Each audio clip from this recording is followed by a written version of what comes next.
Las entrevistas más interesantes en Diálogos Educa.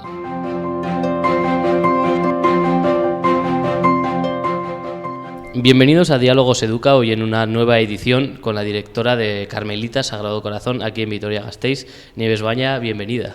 Hola, muchas gracias.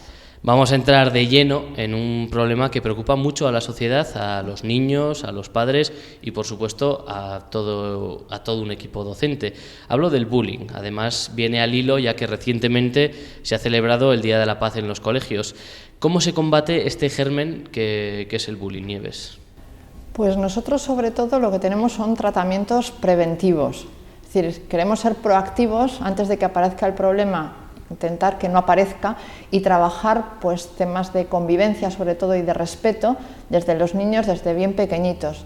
Sobre todo nuestro proyecto de interioridad, de inteligencia emocional, pues va encaminado a eso, desde los niños más pequeñitos, ser conscientes de sus sentimientos, expresarlos y cuando estos no son buenos buscar soluciones para poder atajarlos. Es decir, no queremos que actuar de una forma reactiva cuando aparece el problema, aplicar un castigo, una sanción, sino que no ocurran estos hechos para poder tener una convivencia mucho más pacífica. Lo que se suele decir, prevenir antes que curar, ¿no? Eso es.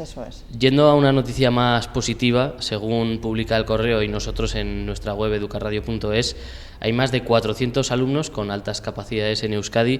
¿Crees que este incremento tiene que ver con los nuevos modelos de enseñanza? Bueno, el incremento en primer lugar tiene lugar no por los nuevos modelos, sino porque hay herramientas que los detectan.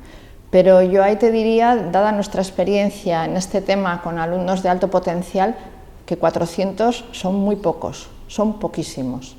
Nosotros que llevamos trabajando con el programa Renzulli, que llamamos el Plan Potencia, todo este curso escolar, hemos visto que por lo menos un 10% de los alumnos tienen alguna capacidad especial para poder tratarles de una manera especial, refiriéndonos a este alto potencial.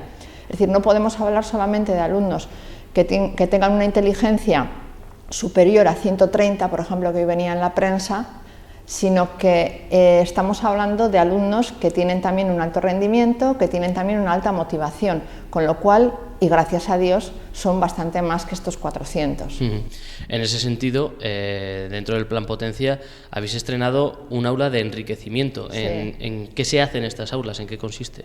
Pues mira, estas aulas sobre todo se trabaja por intereses de los alumnos, más que por materias. Son proyectos globalizados y que además se reúnen a alumnos de distintas edades, porque todos somos muy conscientes de que un niño de 6 años no tiene por qué medir lo mismo que otro. Sin embargo, a todos los niños de la misma edad los ubicamos en el mismo curso y les damos los mismos contenidos.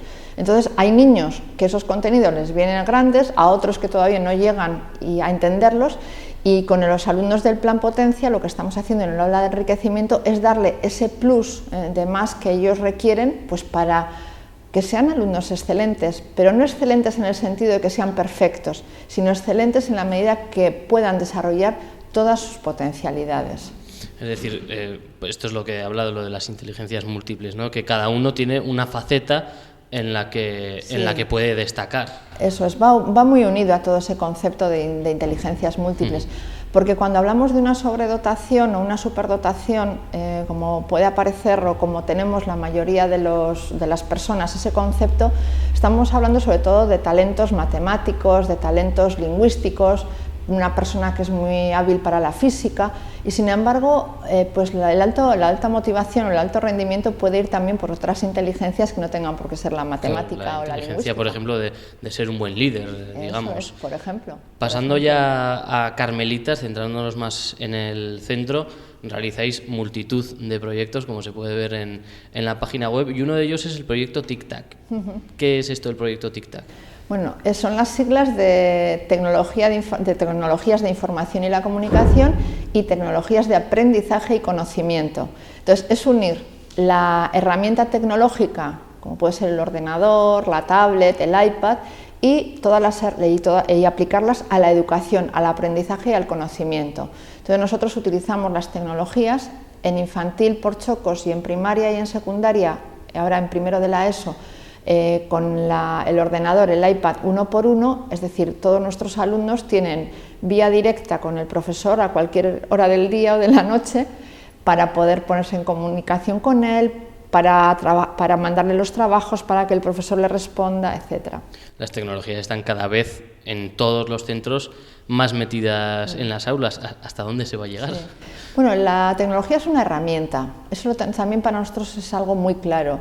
Nosotros queremos que la tecnología se convierta en algo que sea invisible, como el boli, como si fuera un bolivic. O sea, el boli, nosotros no nos planteamos si se aprende matemáticas con boli o se aprende con la calculadora, porque es algo que lo tenemos interiorizado, ¿no? Pues con las nuevas tecnologías tiene que pasar lo mismo. Son herramientas que te permiten llevar a cabo mejor el proceso educativo. Entonces te permite personalizar la educación, individualizarla, lo que te comentaba antes, ¿no? La vía directa con el profesor, con el tutor, pero ¿hasta dónde nos van a llegar? Pues mira, el otro día leí que el secretario de Educación de Estados Unidos decía que lo que se esperaba que en 50 años ocurriera con las nuevas tecnologías ha pasado en 5, con lo cual, ¿qué puede ser o qué puede pasar en el 2040, que será cuando se incorporen al mercado laboral los niños que empiecen, por ejemplo, en el 2016 su escolaridad? Pues ¿qué podrá pasar en el 2040? Ni idea. Bueno, es que se dice que se les forma para trabajos que todavía no existen. Entonces, claro, es toda una incógnita en ese sentido. Por eso, dentro de las nuevas metodologías que comentabas antes, no sé si sirven para detectar tanto esos saltos potenciales, pero sí, desde luego, sirven para enseñar al alumno a aprender, que es lo que va a necesitar. Importante aprender a aprender. ¿Qué importancia tiene el proyecto Europreneurs en el colegio? Pues es un proyecto pues muy importante, pues porque afecta a muchos alumnos y porque la temática que se trabaja en él es como la culminación de todo nuestro proyecto de emprendimiento. El proyecto Europreneurs, que es Educando Emprendedores, trata de pues, fomentar ese aprender a aprender y aprender a emprender que queremos desarrollar en nuestros alumnos. Y entonces es a nivel ya europeo poner en práctica lo que hemos ido, los valores que han ido adquiriendo, que hemos ido inculcando a lo largo de la escolaridad. En relación con el idioma, he visto en la página web que está el proyecto Ulibarri. Es un proyecto de normalización lingüística del euskera. Es un proyecto que además viene subvencionado, tiene fondos del gobierno vasco que nos sirve pues, para poder dedicar más tiempo, más esfuerzo, más personas a que la lengua vasca, el euskera, sea una lengua de comunicación y que no sea una lengua sin más que la ubiquemos en el colegio como una lengua de aprendizaje y que no tenga vida. De elemento de cultura, ¿no? Simplemente. Eso es. Me ha llamado mucho la atención, y lo hemos comentado antes de la entrevista, lo de conecta tu cerebro, que no llego a entender bien qué es esto y con qué está relacionado, porque me has comentado que está relacionado con un proyecto anterior. Sí, bueno, nosotros tenemos un laboratorio de neurociencia en el colegio, que es el Junior Lab del BCBL. El BCBL es el Centro Vasco para el Estudio del Cerebro, Cognición y Lenguaje. Y, como su nombre indica, trata sobre todo de investigar procesos cognitivos relacionados pues, con la memoria, con el conocimiento y, por ende, en la escuela se aplica pues, a temas de atención, dislexia, etc. Entonces, unido con este proyecto de neurociencia, trabajamos con los alumnos de bachiller un proyecto en el que nos encargábamos de difundir temas científicos relacionados con el cerebro entre ellos, y ellos plantean preguntas acerca de qué quieren conocer del cerebro.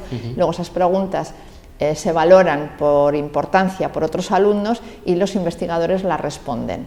Entonces, pero nace del interés de aplicar la neurociencia a la educación. Muy interesante esa aplicación. Desde Carmelitas también se ve que dais mucha importancia al deporte. ¿Qué importancia tiene el deporte en la enseñanza? El otro día hablábamos con el director de Marianistas acerca de esto. Quería saber también desde Carmelitas qué importancia se le da. Sí. Hombre, pues comparando con Hugo, el director de Marianistas, que tiene unas instalaciones deportivas que son la envidia de muchos coles de Vitoria, también son una envidia para mí. Fomentar el deporte desde el colegio es muy importante, y enlazándolo con el mismo aprendizaje de lo que estábamos hablando ahora. El movimiento, la educación física es fundamental para lograr un buen aprendizaje.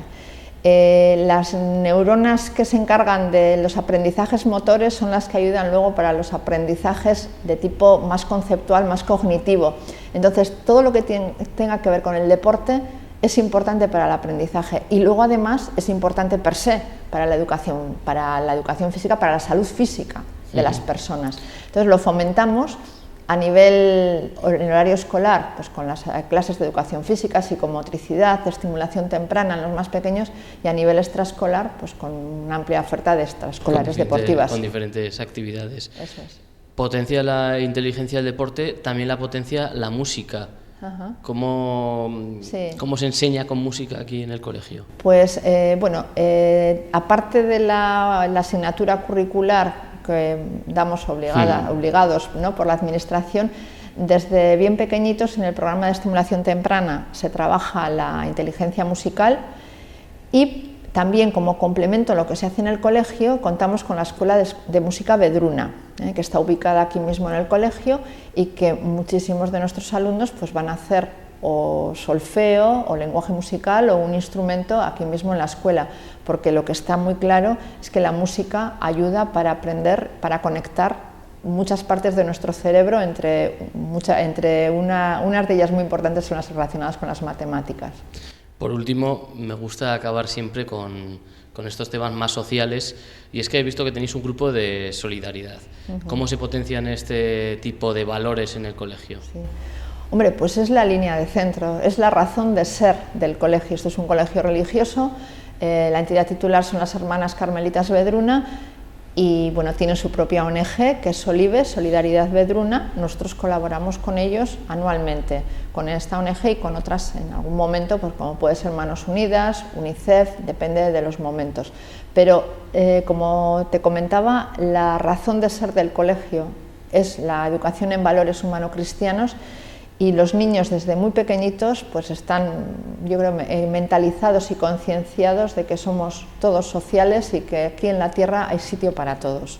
La importancia de los valores en la sociedad. Bueno, pues hasta aquí la entrevista. Muchísimas gracias, Nieves Maya, directora de Carmelita Sagrado Corazón. Volveremos a hablar. Gracias a ti, muchas gracias. Diálogos Educa.